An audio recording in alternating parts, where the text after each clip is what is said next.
Welcome to Mr. Biz Radio, biz talk for biz owners. If you're ready to stop faking the funk and take your business onward and upward, this show is for you. And now, here's Mr. Biz, Ken Wentworth. All right, welcome back to another episode of Mr. Biz Radio with me, Mr. Biz, Ken Wentworth. And today we're going to talk about something. You know what? The easiest way I can put this, I'm going to give you an intro to our guest here in a second, but as far as the subject that we're going to talk about today, I'll just tell you the title of her book. She is the author of Manifest Your Limitless Life. If that doesn't interest you, go ahead and tune out. You probably are living in your mom's basement and you have Cheetos down in front of your shirt or whatever. I'm just kidding. Our guest this week is Natalie Wynn. She's a speaker, transformation coach, and as I said, author of Manifest Your Limitless Life. She helps high achievers who look successful on paper but feel stuck, overworked, or broke rewrite their money stories, recover from burnout, and design a life that finally feels as good as it looks. Natalie, welcome to Mr. Biz Radio. Thank you. Thank you for having me, Ken. Yeah, looking forward to it. So we, over the years, we have had some folks on before, talking about manifestation. We have a guy that's been on a couple of times. He talks about affirmations, not just affirmations, kind of a different angle, but similar type of thing. And, a lot of fascinating things. And I've been fascinated this since, I think it was actually, Natalie, during, if I'm not mistaken, I think it was during COVID. We didn't have, before that, we didn't have a subscription to Netflix. And someone was telling, where everyone's stuck in the house and everything. And someone was telling us about some series on Netflix. So we got a subscription to Netflix. And that's when I found The Secret. And I watched that movie and I watched it and then I watched it and then I watched it and then I watched it. And then I got the book and I read the book and I got the daily calendar. And I bought like 6 or 7 of the daily calendars and I just passed them out to people and, that I thought would get a kick out of it and use it. And then since then we've had a few different people on that have sort of been well-versed in manifestation and things like that, talk about it. But I think the way you approach it is definitely different than some of the other folks we've had on. So I'm looking forward to having you. Before we start diving into that, tell us a little bit about your entrepreneurial journey, if you would, Natalie. So what got you to where you're at now? That is such a great question. So I have to be honest with you, even as a little girl, I knew that I wanted to be an entrepreneur. I remember telling my mother all of the things that I was going to have and where I was going to live. And she said, "Oh, you must gonna be rich. If you're not gonna be working for someone." And I said, "No, because I'm gonna have my own business." And I was so matter of fact about it. I think I was maybe 7 or 9 years old, and I just knew. And it continued that way, even when my cousin and we were wanting McDonald's and we were wanting soft serve ice cream and a cheeseburger, a Happy Meal, essentially. And she lived in an apartment complex and her mother would not give us any money. I mean, she was just like, "No, eat ramen noodles." And I was like, "Absolutely not." And so I said, "Listen, why don't we go door to door to everyone that's in the apartment complex and ask them, can we take out their trash for 25 cents? And so that's what we did. We knocked. And people gave us 25, 50 cents. And before we knew it, we had more than enough for a Happy Meal. We had 2 Happy Meals and we got the ice cream and the apple pie. And so it just solidified in me that, hey, this is my calling. I know that I am supposed to be an entrepreneur, a business owner. So fast forward, my life kind of started with entrepreneurship. I was in a direct sales marketing organization and I just skyrocketed, to the top 2%, I think within 60 or 90 days. And I was like, okay, this is of course, validation. And then I got married and my husband at the time, he was an entrepreneur. And then of course I was an entrepreneur and we just came together and built a very successful business and opened up another business. One in particular that we still own together to this day is our Salon Suites located in Fayetteville, Georgia. And so I've had the opportunity to mentor a lot of salon professionals, a lot of business owners through the years. And I'm like, this is what I am supposed to do naturally. Now, when we get into the burnout and things like that, that's a whole different conversation. But that is kind of how I got started on my journey of entrepreneurship. And honestly, I haven't looked back since. It's probably one of the best things, best decisions I've ever made. I will say that my parents would tell me often, like, you need to go to school, go to college, get a degree, education. Are you going to be a doctor or engineer? Even from 7th grade through 12th grade, it was very specific. You're either going to go into the health sciences and engineering, or you're not going to be anyone. That was pretty much Oh, what our wow. principal said. Yeah. And so, of course, I had, the pressure, I guess, of family, or the beliefs of family members saying you need to be a doctor. So I was really good in science and math and numbers. So I said, I'll go into pre-med and I'll be an OBGYN. So when I started out in college, instead of me choosing what I really wanted to do, who I knew I really was, I chose pre-med and biology. That didn't last long. It didn't last long at all. And so once I, got more mature, I switched my major over to business, because I said, this is what I want to do, and I can take this education and use it anywhere for anything. So, yeah. Yeah. I love the story. So I have a similar story. I remember being a little kid, and I grew up in a really small town. It was a steel mill town, all blue collar. My dad worked steel mill, my uncles, my grandfather, all that stuff. But the biggest office building in the area, I remember it was an AEP, American Electric Power building, and it was a relatively new building they put up, but it was the biggest, business building. And I remember telling my mom one time, we used to drive past it going out to my grandparents. And I remember telling her, we were sitting in a red light. When at the red light, you could see the building. And I said, when I get to be grown up, I'm going to come back and I'm going to run that building. Mm. And my mom was like, okay. She probably was in the front seat, like, okay, sure. Okay. Because I don't know, I would guess I was maybe 8 or 10 years old. But I had the entrepreneur thing too. So I delivered newspapers. And was figuring out, I wanted to buy a computer, long story, but I had to figure out, I knew I could only deliver paper for so long because I played sports.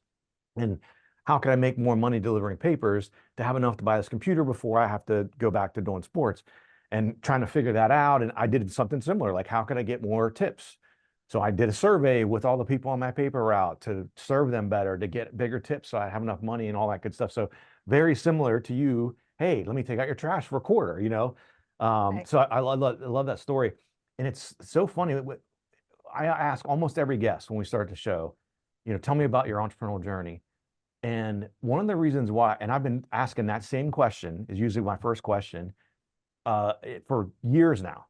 And the reason is there's always a story. Everyone always has a story like yours. And I get feedback all the time that people go, oh my gosh, I was listening to Natalie's show, and when I was a little girl, I did this, or when I was a little boy, I did that. I think people really relate to that.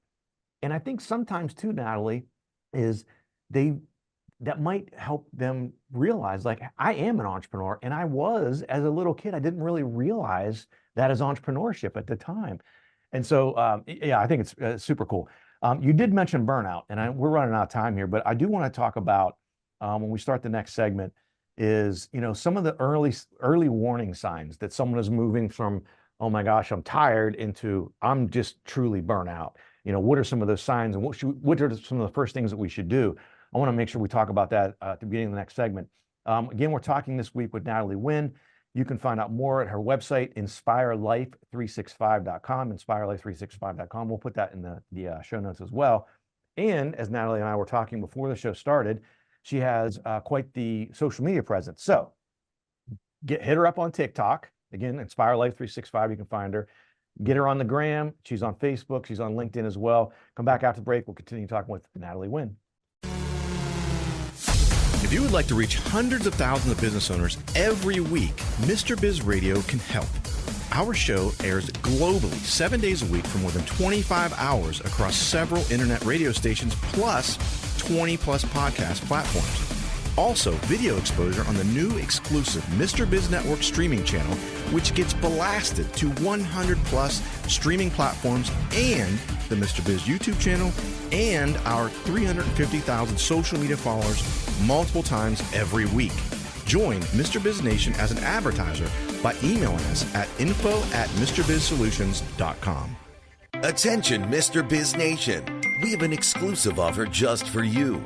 Get lifetime access to scarcity countdown timers and logic links for only $69. Yes, you heard it right. Only $69. These tools will add urgency to your email campaigns and website pages, helping you increase conversions, sales, and capture more leads. Don't miss this incredible opportunity. Visit GetPulseTools.com now and take your business to new heights. Check out all 3 of Mr. Biz's best-selling books at MrBizBooks.com.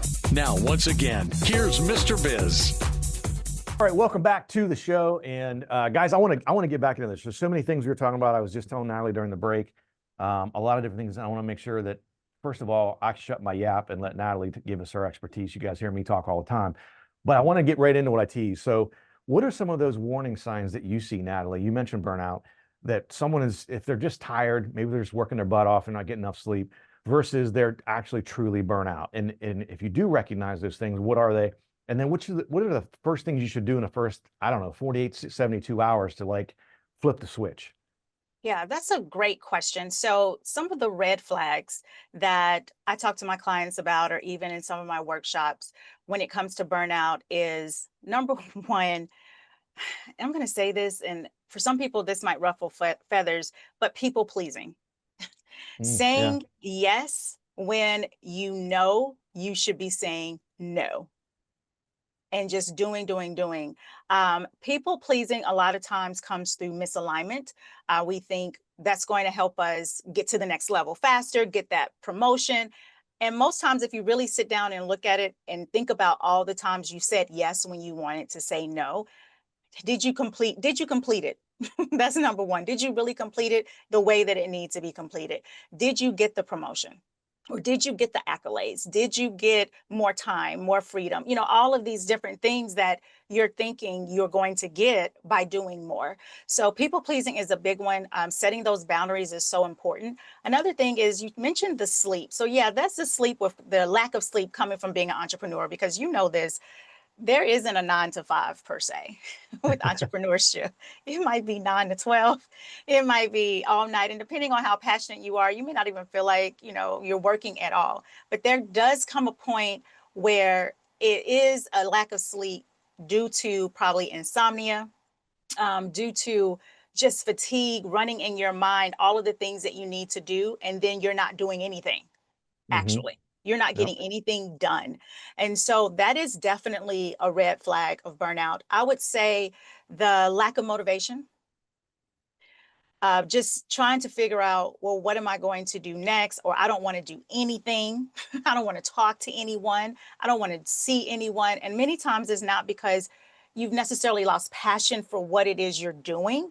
Somewhere along the line, you've lost sight of what it is you truly want to do. And again, that goes back to that people pleasing.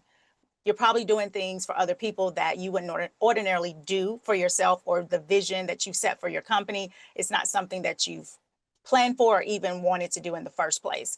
I would say another sign of burnout is just misalignment in general. Okay. Just period.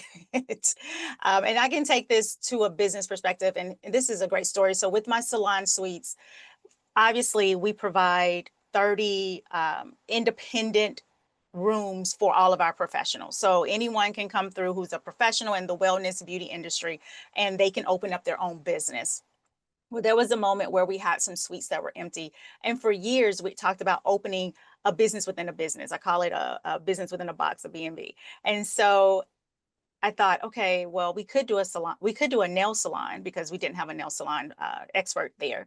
And I was like, but I really just don't want to manage employees. Like, I just really didn't want to do it. And I've done it before. I've had it with the commercial janitorial. I've had it with, other businesses. And that was just something I didn't want to do. I want to work with people who want to work with me, right? Yep. And my partner, he was like, well, I really think, we should do something with this empty space. And again, for years, I've been pondering this. Finally, we did it. The reason why I did it is because I wanted to fill the space energetically. I knew that having something there would just change the energy of the space and make people want to be there. So that's why I did it. But I dreaded opening this nail salon. And the entire time I was stressed. I was burnt out. It seemed like every little thing just bothered me. Everything got on my nerves. And I had to come back to myself and say, well, one of the reasons is because this is not aligned with who you are. This isn't what you want to do. You are doing things for other people and it's not working out for you. You're sick, you're tired, you're sick and tired. What are you going to do? What are you going to do different? And so that was the question I had to ask myself, is what can I do differently? And that's the question I would say to all entrepreneurs is sit down for 5-10 minutes and ask yourself, what are your options? Because many times we think we're out of options and we're not. You always have options. You have the option to do it. You have the option to change it. You have the option to just let it go.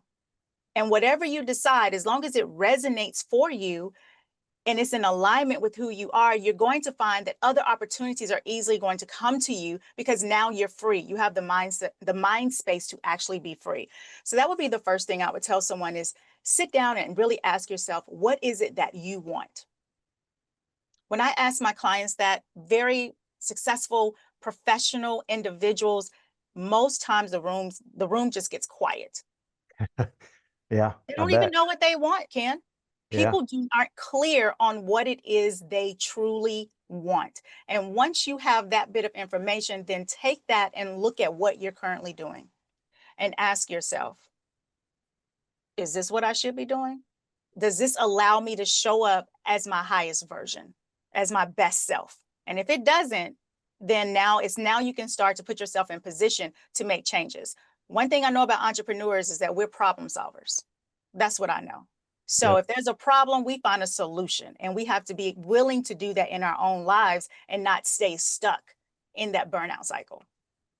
I got to tell you, Natalie, what you're saying resonates with me 100%. Not only what I see with friends that are entrepreneurs, colleagues, et cetera, but it happened to me probably, gosh, this was, I want to say 3 years ago.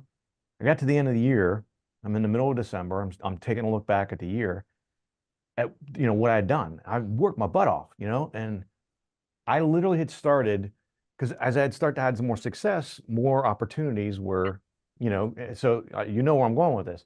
Mm-hmm. I went back and looked, and I had started or been involved in, it was either 12 or 13 different projects, entrepreneurial projects, and completed exactly a 0, which is completely out of character for me. I'm a GSD guy, get shit done. And I wasn't doing that. And it was exactly what you said, because someone came to me and said, hey, you could help us out with this. You want to be involved with this? I'm like, that sounds awesome. Was it really awesome? Or was I just wanting to try something new, or try to help out a buddy? 3 or 4 of them were helping out people who were getting started that needed some help and needed some guidance. And yeah, I'll help you with that. And yeah, I'll take care of this part for you. And you just do this. And I got so frustrated with myself. I got to that proverbial chasing the shiny objects to some extent of, what is that movie Up, the dog squirrel, you get so distracted so easily. And I was so frustrated with myself because, again, it's so out of character for me too. But it's exactly what you described, is I had just gotten so disjointed, misaligned, I think is the word you used. And that's what it was for me. It was like, oh my gosh, I got to straighten my crap out. Thankfully, at least I recognized that in December, while I was doing my planning for the next year, I was looking back to do my planning for the next year. So that helped me kind of get, but by golly, Natalie, I'll tell you, I got to June or July of next year and I started going down the path again, but I recognized it much quicker this time. So, there it is. All right. Talking with Natalie Wynn this week again, inspirelife365.com, inspirelife365.com. You can follow her again on with InspireLife365, TikTok, the Gram, Facebook, LinkedIn. We're going to come back. We're going to talk about one of the things she does is help people rewrite their money stories. How would you like to have direct access to Mr. Biz to help you run your business more profitably and more efficiently? At MrBizSolutions.com, you get live access to not only Mr. Biz, but also several of his hand-picked and trusted business experts, each with 20 plus years of experience to help you optimally manage and grow your business. That's just the start of where Mr. Biz Solutions begins. Learn more at MrBizSolutions.com. That's MrBizSolutions.com. Attention, Mr. Biz Nation. We have an exclusive offer just for you. Get lifetime access to scarcity countdown timers and logic links for only $69. Yes, you heard it right. Only $69. These tools will add urgency to your email campaigns and website pages, helping you increase conversions, sales, and capture more leads. Don't miss this incredible opportunity. Visit getpulsetools.com now and take your business to new heights. Got a question for Mr. Biz you want answered on air? Email it to info@mrbizsolutions.com. Now, once again, here's Mr. Biz. All right, welcome back to the show. Only one segment left with Natalie. I want to make sure we hit some good stuff here. I had mentioned this. One of the things I know you do, Natalie, is helping people rewrite their money stories. What's one of those things that's maybe a prompt exercise that maybe you talk to someone and you immediately surfaces maybe a hidden belief they have about money? I know you talk about your ATM, your proprietary framework that you use. How does that fit into all this as well? Yeah, that's a great question. So you hit, I'm going to mess this up. I feel like I'm going to botch it. The nail on the head. Is that right? Yeah, I think so. So the ATM method starts with awareness. And you mentioned that right before the break. So awareness, transformation, and movement. Before we're even able to make the change, make the shifts, we have to be aware that they even exist. And that could be being aware of what's working for you, being aware of what's not working for you, being aware what limiting beliefs you're currently still processing. And that's where this wealthy mindset kind of comes in versus having a scarcity mindset or poverty mindset, is that we can be making all the money in the world. But if we still believe that money is hard, that money, you have to work 3 times as much as everyone else to make XYZ, or you have to do this and do that in order to have freedom, time freedom and whatnot, then those are probably limiting beliefs that you need to work on. And it doesn't matter how much money you make, you will find yourself in that burnout situation. So first thing is becoming aware. And then the next is the transformation. And then for me, for transformation, because I'm a certified mindset coach and I'm certified in all of these modalities like neurolinguistic programming, EFT, neuroenergetic, and coding, I actually work with neuroscience techniques. So it's all backed by science to help shift and rewire your actual beliefs, which is powerful because every time we have a belief, it's a neural pathway that's created in our brain. What people don't know and what I hear the most is, well, that's just how I am. That's just the way it is. And I want to scream from the rooftop that no, that's what you choose to be. At any moment in time, you can change whatever it is. You can change whatever belief it is. You can even change your personality if you want to, if it's not serving you. So that's where the transformation comes in. And you have to be willing to do the inner work. So many times as entrepreneurs, especially, and even driven professionals in the corporate space, we are so used to doing, do, that we forget to be. We have to be, become before we even do. That's what's sustainable. That's why people start workout programs at the beginning of the year. And by February or March, they're done. They're out. They're doing, but they never shifted their beliefs. They never transformed. Once you do that, now you can move. You can take the inspired action. You can do the things that you really want to do intentionally, intentional action. And that's totally different than just doing, because now you have a strategy. Now you have a plan that resonates with you, and that's in alignment. So as a person who is looking to make that transition, one of the first things, again, it's going to go back to what I said earlier, that I would want you to do is sit down and ask yourself, if you knew the answer would be yes, what would you ask for? What would you ask for? If money were no object, if everything was perfect, what would you ask for? What would your life look like? What would you be doing? Start there. And that's going to give you a lot of answers. And then if you find yourself hesitating, like you think of something and you're like, oh, that's just not believable, I can't do it, that is your cue that you have a limiting belief going on. Oh, yeah. Powerful. Yeah. And that is something I want you to know that you can let go of. You can release that and move on and move forward. So that's one of the first things I would do. The next thing that you can do that's like a doing kind of exercise is, I always say that clutter, like in your house or clutter in a room, clutter in your purses, ladies, clutter in your closets, sometimes keeps your mind cluttered too. And so one of the best ways to open yourself up to new opportunities and to feel free is to get rid of some of the clutter. For me, if you ever want to know what's going on with me, as far as chaos, just look at my car. When I am in one of those spirals, burnout, chaotic type situations, my car reflects it. My car and the clothes being washed, it reflects it.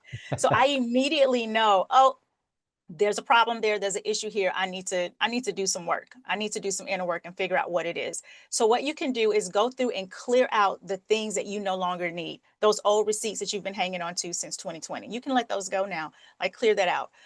The old clothes that you know you're not going to wear anymore and haven't for the last 2 years. Clear that out.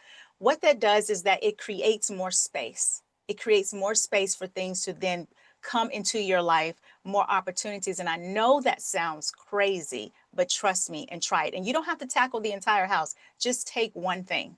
Take one thing. So those are like some quick things that you can do. There's so much more, of course, that you can do to make that transition to that wealthy mindset. And Ken, we talked about this earlier. Wealthy isn't necessarily tied to money. It's not tied to income. When I speak of wealth, I speak of health wealth. I'm speaking of physical wealth. I'm speaking of mental wealth, emotional wealth, financial wealth. All of those things, time, freedom, that's wealth to me. Being in peace, I love the clutter thing. And I can tell you, I'll testify to that because I'm thinking back last summer, wife and the daughters are out of town. It's just me and the dog for the weekend.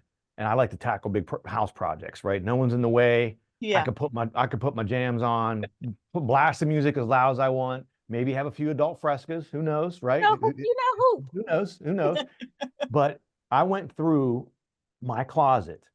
I got rid of 9 bags of clothes to donate. 9 bags. And I'm not like some hoarding person. They weren't like chaotic, just too much junk in there. I mean, it wasn't like I couldn't put stuff away. It was just, maybe that means the closet's too dang big. I don't know.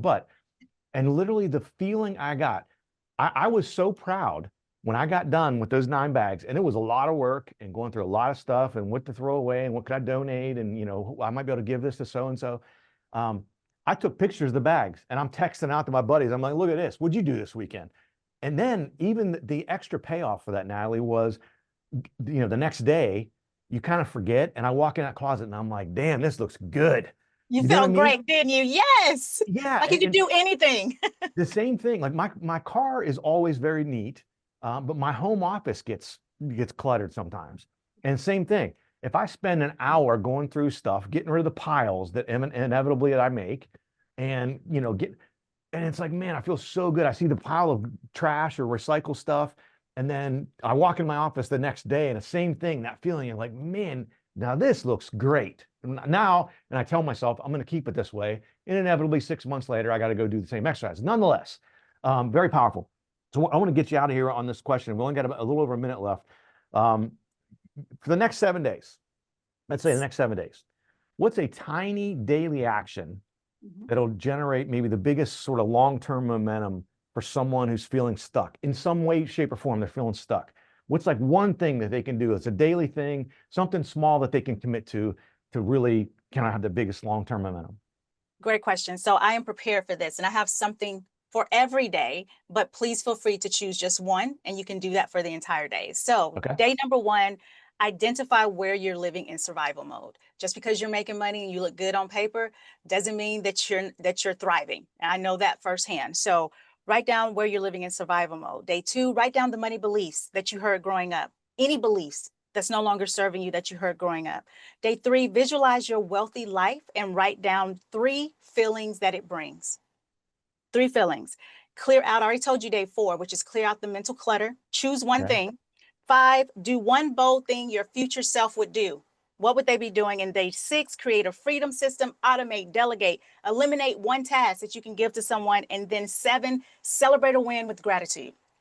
Doesn't matter how small, it's still progress.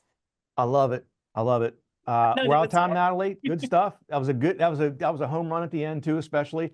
Really appreciate you coming on the show though. Guys, thanks for watching. Thanks for listening. Have a fantastic rest of your week. And don't forget, as always, cash flow is king.